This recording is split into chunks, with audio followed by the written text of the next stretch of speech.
നിങ്ങളുടെ favourite shows ഇനി ഒരിക്കലും മിസ്സാവില്ല. ഇപ്പോൾ C5 കാണും നിങ്ങളുടെ ഫേവറേറ്റ് ഷോസ് തികച്ചും സൗജന്യമായി. ഇതുവരെ ഞാൻ പറഞ്ഞതിനപ്പുറമായിട്ട് ഇവിടെ ആരും ചലിച്ചിട്ടില്ല. ചലിച്ചവരൊക്കെ എന്നേക്കുമായിട്ടും പടിക്ക് പുറത്തുമായിട്ടുണ്ട്. പുതിയ തലമുറയിൽ നിന്ന് ആർക്കും ഈ ഗതികേട് വരരുത്.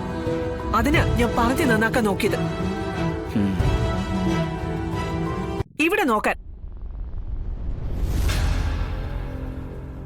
നീ ആരാണെന്നാ നീ വിചാരിച്ചിരിക്കുന്നേ? ഒരു വാൽമാക്രയുടെ അത്രയല്ലേ ഉള്ളൂ നീ. എന്നിട്ട് പോലീസ് സ്റ്റേഷനിൽ പോയി പരാതിപ്പെട്ടിരിക്കുന്നു.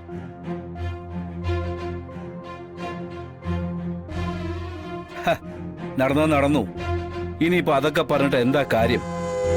അത്ര നിസ്സാരമായിട്ട് തള്ളാനുള്ള കാര്യമാണോ ഇവളീ ചെയ്തത്? ലാളിച്ച് നെറുകും തല കയറ്റി വെച്ചു. ഒന്നേ ഉള്ളെങ്കിലേ ഓലക്കെ കടിച്ച് വളർത്തണമെന്നാ പറയുന്നത്. അത് ചെയ്യാത്തതിന്റെ കുഴപ്പം ഇതൊക്കെ.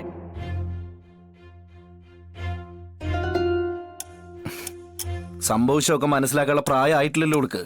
ഓ, എന്റെ ഭാഗത്ത് ആലോചിക്കയിൽ തെറ്റൊന്നും പറയാൻ പറ്റില്ല.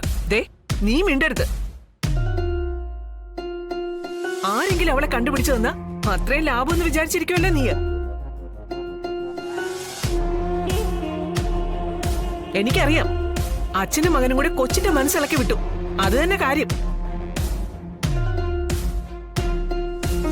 അല്ല, ഇവര് പറഞ്ഞെങ്കിൽ തന്നെ നീ അങ്ങനെ ഇറങ്ങി പോകാൻ കൊള്ളാവോ?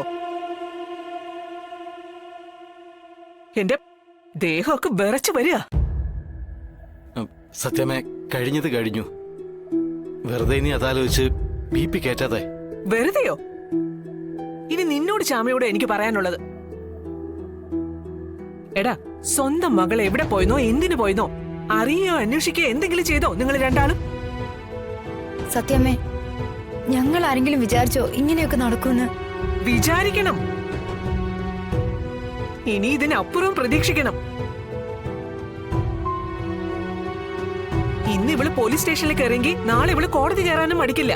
വേറൊന്നിനല്ലോ, ചേച്ചിയമ്മയെ കണ്ടുപിടിക്കാനല്ലേ. മിണ്ടരുത്. നീ ആരാ, CIDയോ? അവള് കണ്ടുപിടിക്കാൻ ഇറങ്ങിയിരിക്കുന്നു.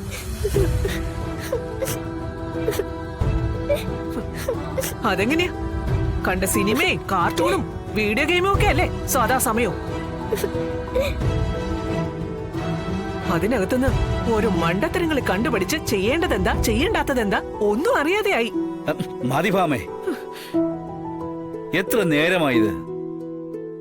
അതൊരു കുഞ്ഞല്ലേ? ഓ, ഞാനും വിചാരിച്ചത് കുഞ്ഞാണെന്നാ. ഇന്നെനിക്ക് മനസ്സിലായി ഇതൊക്കെ വളർന്നു മുറ്റിയ മുന്തിയ ഇനമാണെന്ന്.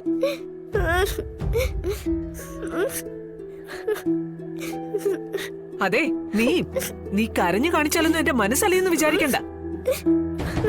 ദേ, ഒരു കാര്യം ഞാൻ പറഞ്ഞേക്കാം. ഇനി ഇതുമാതിരി എന്തെങ്കിലും തോന്നിയാസം കാണിച്ചെന്ന് ഞാൻ അറിഞ്ഞ അടിച്ച് ഞാൻ തൊടലും തോലി പൊട്ടിക്കും കേട്ടാ. മോളെ, എടി അവിടെ നിക്ക്, ഇവിടെ നിക്കടി. സത്യമേ, മോള് ഒരുത്തരും പോണ്ട പുന്നാരമായിട്ട്. ചെയ്തത് തെറ്റാണെന്ന് നമുക്ക് മനസ്സിലാകട്ടെ, അതിനാ വഴക്ക് പറഞ്ഞത്. ഇതുവരെ ഞാൻ പറഞ്ഞതിനപ്പുറമായിട്ട് ഇവിടെ ആരും ചലിച്ചിട്ടില്ല. ചലിച്ചവരൊക്കെ എന്നേക്കുമായിട്ടും പടിക്ക് പുറത്തുമായിട്ടുണ്ട്. പുതിയ തലമുറയിൽ നിന്ന് ആർക്കും ഈ ഗതികേട് വരരുത്. അതിന് ഞാൻ പറഞ്ഞു നന്നാക്കാൻ നോക്കിയത്. ചൊല്ലിക്കൊട് തല്ലിക്കൊട് തള്ളിക്കളയെന്ന മൂന്നിനും മടിയില്ലേ സത്യഭാമിക്ക്? പറഞ്ഞത് കേട്ടല്ലോ.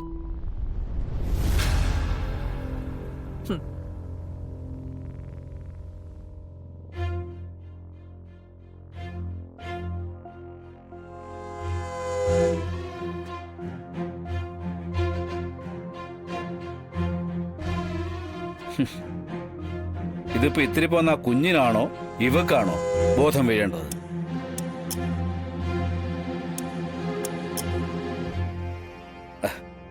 ഡാ രോഹിത്തെ, വിഷമിക്കൊന്നുമില്ലടാ. ഭാമയ്ക്ക് അത്ര കാര്യമാ നമ്മുടെ പപ്പിമോളെ. അതാ അവൾ ശകാരത്തിൽ ഈ ദേഷ്യം ഒതുക്കിയതേ.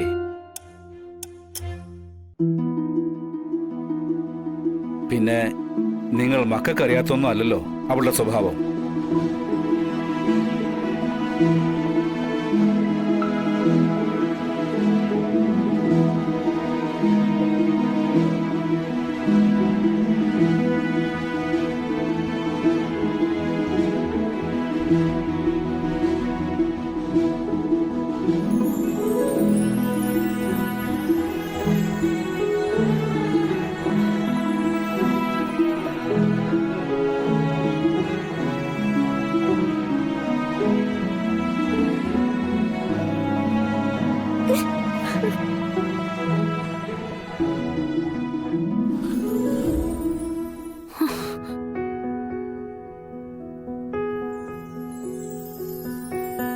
സത്യ, ഇത് ലാസ്റ്റ് ആൻഡ് ഫൈനൽ വാർണിംഗാ. ഓർത്തോ നീ? ഗോ.